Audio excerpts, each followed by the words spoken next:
Hurmatli dehqonlar, fermerlar, hozir biza Andijon viloyati bitta. Andijon viloyati Baliqchi tumani. Andijon viloyati Baliqchi tumani qishlog'idan Baliqchi massivi Eshan qishloq mahallasida. Shu joyda turibmiz. Rahmatilla aka fermer akamizni dalalarida. Rahmatilla aka mana bir 5-6 yildan beri shu makkani ishqibozlari, o'zlarining chorvalari ham bor. Juda ko'p miqdorda makka ekar ekanlar bular. Bular bilan bir yil tanishdik. Yangilik bo'lgani uchun bular bizning urug'imizdan ekib ko'raman deb bizdan bir iltimos qilib urug' oldilar. Bahor oyida betga 60 FL 67 FL 27 gibridimiz ekilgan. Rahmatliga necha gektar ekilgan? Ikkalasidan 1 gektardan ekkanmiz. 1 gektardan. 1 gektardan. Sinov tariqasida. Lekin mana yomon emas. Natijalar xudo xolasa yaxshi. Qancha oziqa berdingiz? Hozir shu yerga qayta bug'doy makka ekilgan sababli azot ko'proq berganmiz bizga. O'sha 150 kilo avoqos, 200 kilo karbamid. 400 kilodan oxirida silkira berdi. Ikkinchi ishlovda. Suvni necha marta berdingiz? Suvni 7-chi shekilli berdi. Hozir 7-chi suvni to'xtatdingiz. 7-chi. Lekin sal yerimiz zakkashroqligiga nima emas. Boshqa kattalarimiz suv to'g'ri 10 tagacha qo'ydik. Lekin hozir shu kunga yer 7-chi kunga to'xtatdik. Xudo xolasa suvni ham normasida ichibdi, oziqani ham yebdi. Endi sal qalinlari zichroq ekilgan bir nima joyi bor. Biz 25 kilo tavsiya qildik, bu yerda 30 kilodan sal ko'proq ekilgan bo'lib chiqyapti hozir hisoblaganimizda. Natijani xudo xolasa o'rimda ko'ramiz, xudo xolasa. Yana bir 15-20 kunligi bor. Xudo xolasa donni yetiltirib uramiz. Xudo xolasa. Endi qana o'zingiz birinchi anaqa tavsiyalaringiz rahmatliga siz mana hamma urug'larni ekib ko'rgansiz bilaman. O'zbekistondagi nima bor urug' hammasidan yangilikdan qo'rqmaysiz. To'g'ri. Hammasini tajriba qilib ko'rasiz. Shu bu urug' qanaqa o'zini birinchi tafsilotlaringiz endi. Endi buni eng nimasi ekkaningizda chiqib keladi yerdan. Bir haftalik 10 kunlik bo'lib, shunda balki yirik bo'lib, boshidan bilindi. Boshidan chiqqanda уже men sizga telefon qilishda boshladim aslida. Endi bo'ladigani boshidan ma'lumda. O'sha boshida ko'rdim. Farqlarni ham sizga tashlab berdim. Tamom emas. Endi bayda yana jicha sinov jetlari bor. Haligacha yomon ketmayapti, to'g'ri me'yorda ketyapti. Mana shu yigitni o'zim asosan to'g'riga chiqarib, alohida o'rdirib, alohida tortib hayvonimga beraman natijalarini. Shunda xuddi shunaqa. Biz ham siz tavsiyamizni berganmiz. Iloji bo'lsa boshqa makka jo'xorini sevasiga aralashtirmaysiz. Alohida bostirib, o'zingiz molingizga yedirib ko'ring. Natijani ko'rasiz. Boshqa silosi bilan bu silosi oziqaviy miqdori o'shanda bilinadi, xudo xolasa. Xudo xolasa. Chunki bu gibrid faqat shu silos uchun yaratilgan. O'zini avtori ham, yaratuvchi odam ham shuni bizdan iltimos qilganki, silosimni mendan olgan makka urug'idan bo'lgan silosni alohida yamaga bostirib, alohida molga yediringlar, farqini bilasizlar. Endi xudo xolasa ko'ramiz. Mollaringizni ham hali suti, go'shtni, privesini qanchalik effekt berganini xudo xolasa kuzatib boramiz.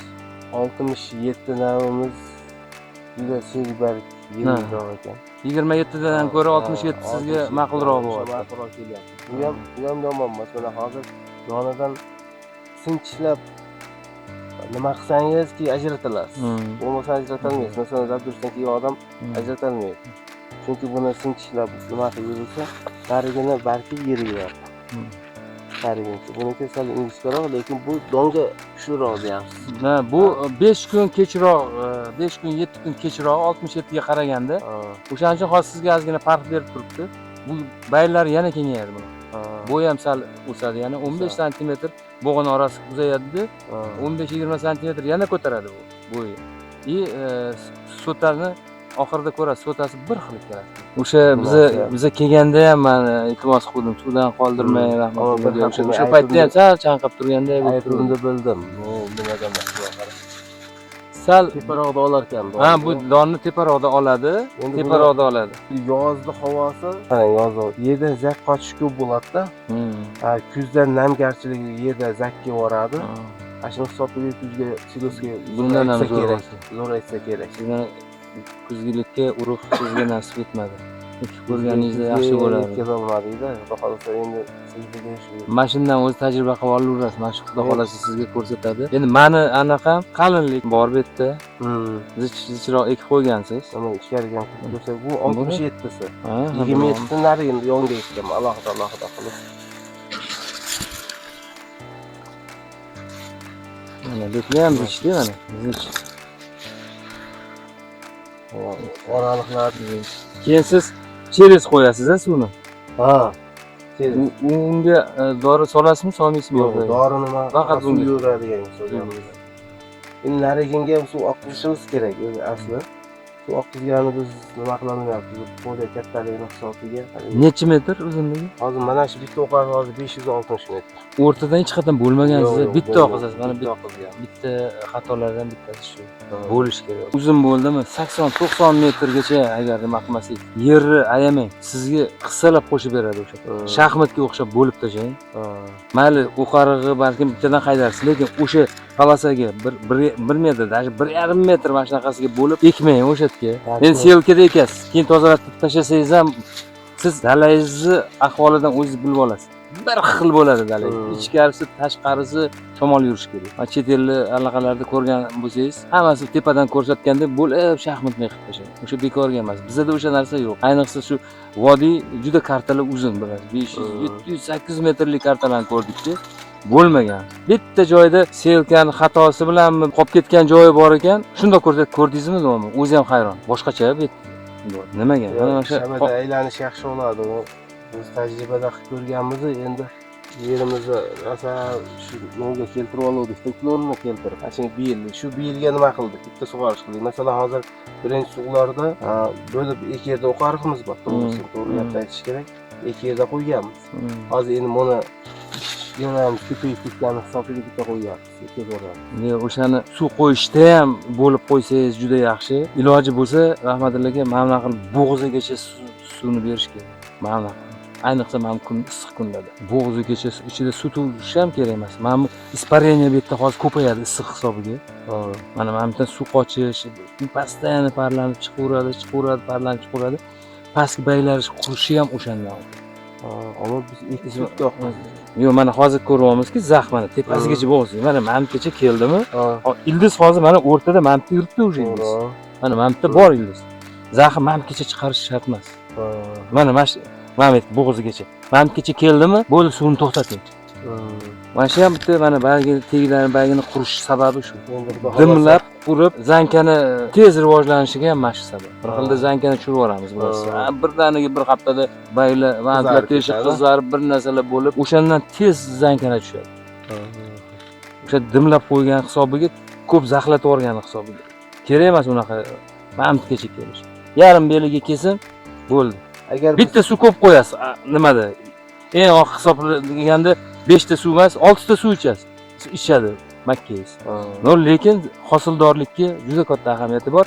Keyin anundan berish, hamma ariqdan berish ham juda katta ahamiyati bor. Hammasidan berish kerak. Berish kerak. Ildiz tarqab bo'ladi. Ildiz bu yoq bir tomonga qarab ishlaydi. Bu oshida ishlab oladi, keyin uje qilaman deganda uje kechikadi. Oziqani ola olmay qoladi. Agar bu yer paxta ekilib, boshqa dehqonchilik ekilib, yer quyoshdan kuyib, azot to'plangan yer bo'lsa-chi, bu makka yetkazadigan bo'lmasa kerak. Chunki men qayta bug'doy makka bu kerakli makkani kaloriyasini olib olgan qo'llarga ekkanman buni. Agar paxtani o'rnida keyingi yilga qayta ishlanib, masalan, quyoshning nuri tushib ishlanib turgan yer bo'lsa, azot to'plarkanda yer. Kuyib turgan yer bo'ladigan bo'lsa, ayta boshqacha bo'ladi. Chunki men bu 5 yil, 4 yil, 5 yillik qayta makka ekilayotgan yerga ekilgan yer. Hali ham mana o'zingiz mehnatingiz anaqangiz bilan shuni hisobiga biz jicha azot jicha ko'proq ishlaymiz. Kaliy berish kerak, kaliy berish kerak. Kaliy yerdagi mineral o'g'itlarni o'simlikka hazm qilishga yordam beradi, yetkazib beradi, osonlashadi. Hali odam ko'p ovqat yegandan keyin bir narsa ichib yuborasiz-ku, har xil dorilarni xuddi shunaqa hazm qildirib yetkazib berar ekan kaliy. O'shaning uchun kerak ekan. 15-20-larga o'rish niyat bor bu yerda. Xudo xolasa chaqirasiz. Xudo xolasa bir kun oldin yetib qo'ysangiz bo'ldi. Nimalar? Kombayn o'zingizniki, Mana bugun biz bitta dalada bo'lishimiz kerak edi. Kechasi urib kombaynim kelib qoldi. Biz kelishganmiz. Bugun o'rish kerak edi. Chunki biz shashiladigan gapimiz yo'q, donini yetiltirib. Hali bir 15 kun, 20 kun bor bunga hali. Shuncha chidaganga kunga chidaymiz. 15-20 kun bor hali bunga. Agar biz aytgan sxemada ekkaningizda hozir so'talaringiz bundan ham katta bo'ladi. Agar vodiyda mana shu atrofni o'zimizda nimada Andijon, Namangan, Farg'ona shu atrofda bo'ladigan bo'lsa, kombayn xizmatlarimiz bor o'zimizda. Agar kombaynda bo'ladigan joylarimiz o'rganamiz. O'zi taxminan o'rtadan o'tsang, u yoq 27. Hozir senga aytaman, qaysi 27. Endi qalinroq ekib qo'yibmiz-da buni. Qalinroq 300 gektar ichingizda bu sizga hali tajriba maydoningiz bu. Yo'q, o'shanga bir sinov xolos. Tajriba maydoni. Agar biz sinovdan o'tgan bo'lganda olardik, bir 20-30 gektar yerimizga olardik. Endi yaxshi, endi haligi nima deydi? Qatiqdan puflab ichadigan bo'lib qolganmiz. Shunaqa. Biz ham bunaqa katta maydonga bermaganmiz, bu yil birinchi yil bo'lgani uchun ochiqni aytganmiz dehqonlarga, mana sinov. Xohlasang yarim gektar ek, xohlasang 10 sotik ek, xohlasang 10 gektar ek. Endi tavakkal qilganlar ham bo'ldi, 40 gektar, 70 gektar ekkanlar ham bor. Furqat tumanida. Mana bu nari boshqa nima ekkanmiz, nari yonimizda.